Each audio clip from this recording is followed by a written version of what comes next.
Ever dreamed of penning a short story but didn't know where to start? Well, it begins with a spark. Yes, that's right, a spark of inspiration. It's the first step in crafting your narrative. This spark could ignite from anywhere: a personal experience, a captivating news article, or even a vivid dream. What's crucial is to find a concept that truly excites you, that makes your heart race and your mind whirl. Remember, the best stories start with a spark of inspiration. Now that you've found your inspiration, it's time to bring your characters to life. Characters are the lifeblood of any narrative. They are the ones who carry your story forward. It's crucial to create characters that are believable, relatable, and intriguing. Begin by developing a character's background. Where do they come from?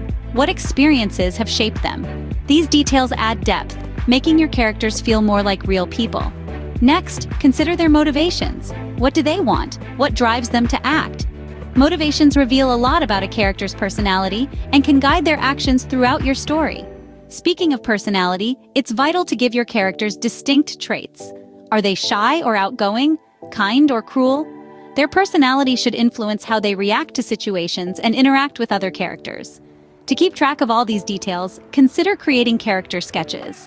These can be simple notes or detailed profiles that help you remember each character's unique aspects. Vivid characters are the heart of every great story. With your characters in place, it's time to plot your story.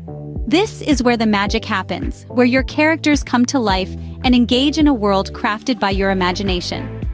Let's start with the basic structure of a story. Typically, it consists of 5 main parts: the introduction, rising action, climax, falling action, and resolution. The introduction sets the stage, introducing your characters and their world. The rising action builds tension, as the characters face challenges and conflicts that escalate. The climax is the turning point, the most intense moment where everything comes to a head. The falling action then unwinds the tension, leading to the resolution where all loose ends are tied up. But what drives this plot? Conflict. It's the heartbeat of your story, the engine that propels the narrative forward. Whether it's a clash of ideals, a battle against an external force, or a personal struggle within the character, conflict adds depth and complexity to your tale.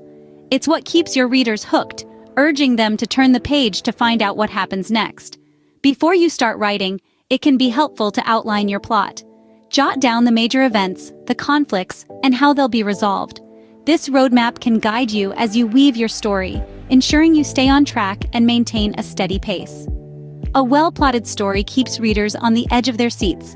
So, take your time, plot carefully, and let your story unfold. Now, the real fun begins: drafting your story. This is where your ideas take flight and become more than just thoughts in your head. The key here is to let it flow. Don't stress about perfection in the first draft. It's more like a raw diamond, uncut and unpolished. The beauty of it is yet to be revealed. It's in the revision process where the real magic happens. Here, you refine your story, chiseling away the unnecessary, smoothing the rough edges, and adding the final touches. It's like sculpting, where you chip away at the excess to reveal the masterpiece within. Remember, it's okay to make mistakes. They are the stepping stones to perfection. During revision, consider reading your story aloud. You'd be surprised how much awkward phrasing or clunky dialogue your ears can catch that your eyes might miss. Drafting and revising transform your ideas into a polished story. Writing a short story may seem daunting, but with these steps, you're well on your way. Let's do a quick recap. We began with the spark of inspiration, that beautiful moment when an idea takes root. It might come from a dream, a conversation, or a sudden thought. Next, we moved on to crafting your characters, the lifeblood of your story. They're not just names on a page, but living, breathing entities with their own hopes and dreams. We then dove into plotting your story. This is where you lay the groundwork, constructing a compelling narrative that keeps readers hooked from start to finish. And finally, we tackled drafting and revising, the stage where ideas become reality and where your story truly comes to life. And now it's your turn. Armed with these steps, you're ready to embark on your own creative journey. So, what are you waiting for? Your story is waiting to be told.